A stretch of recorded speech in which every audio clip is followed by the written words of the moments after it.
Hey guys, welcome back. Shooting from the new man cave slash tackle room, and today I'm going to talk a little bit about my trip down to the Cumberland River. And today's video is going to be a little bit different, as I'm going to show you the lures and try to talk through what's going on. I caught a few different fish throughout this day, but you know, once you catch one or two spotted bass and a smallmouth bass here and there, they're all the same. And so I'm just going to show you the 4 different species that we caught. And so this is something that you're interested in, stay tuned.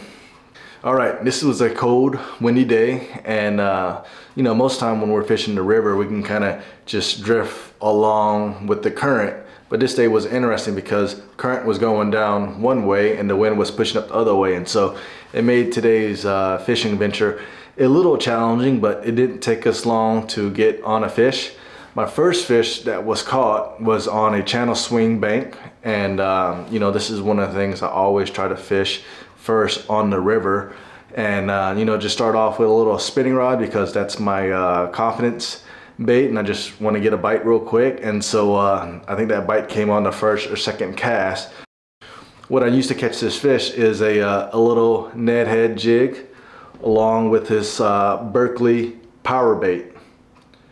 And this guy is called the Little Trooper. It's made by Berkley. I think this is a fairly new lure. You get 8 in a pack. They're about 2.5 inches long, and this color is called peanut butter and jelly, I believe.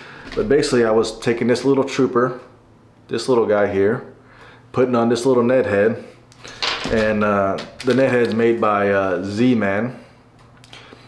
And what stinks about fishing the river is, you know, you got a little some current. There's a lot of rocks down there, and you tend to always break off, and so that's why I'm going to start pouring my own little jig heads, because after a while these guys get expensive. And so that's what I catch a lot of smallmouth and spotted bass on the Cumberland River in this time of year.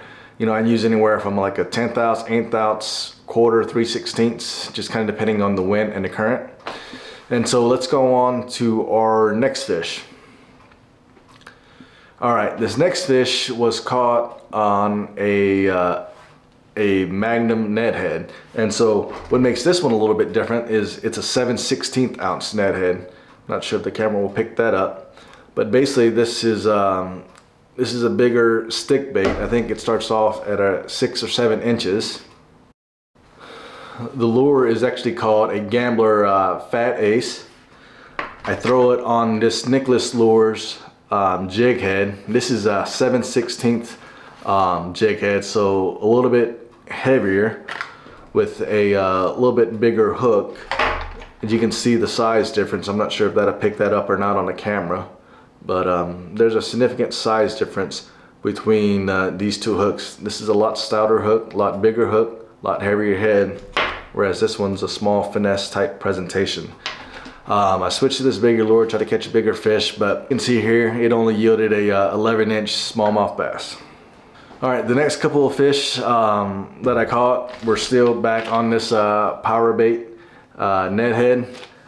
Didn't fish a whole lot of moving baits this day, as it was windy and it was difficult to cast in the wind. And then if I cast it downwind, just didn't really work out well with the way the current was flowing and the wind was blowing us. And so hopefully you found today's video helpful. Maybe you can get out there and try fishing the local rivers around your area and try some of these techniques if you haven't already. That's all I got, guys. Talk to you later.